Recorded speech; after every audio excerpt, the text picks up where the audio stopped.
Hello guys, I wanna thank you for all your support. Also I wanna thank you that you subscribe. If you don't subscribe, be sure to subscribe and activate the bell so that you get notifications for future videos. Also try to check out my Instagram, you get easy armor updates there.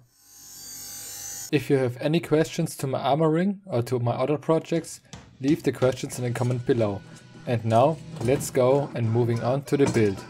Have fun time and watch.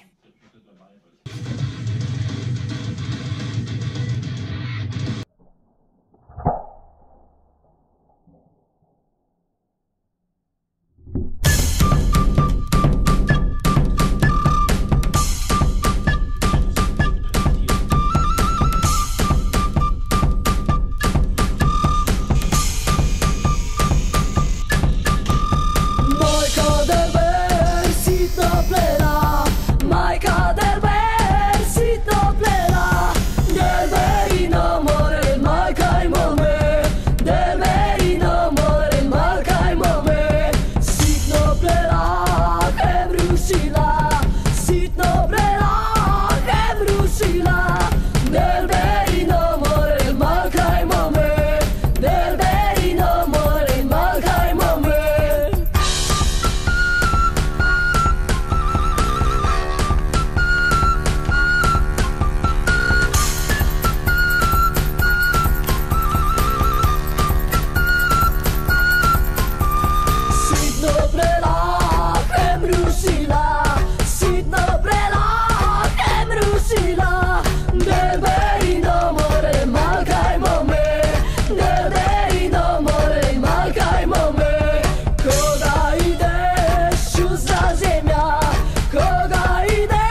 Und er kam auf mich zu. Ja, er sagte auch noch über Film gut oder schlecht ist.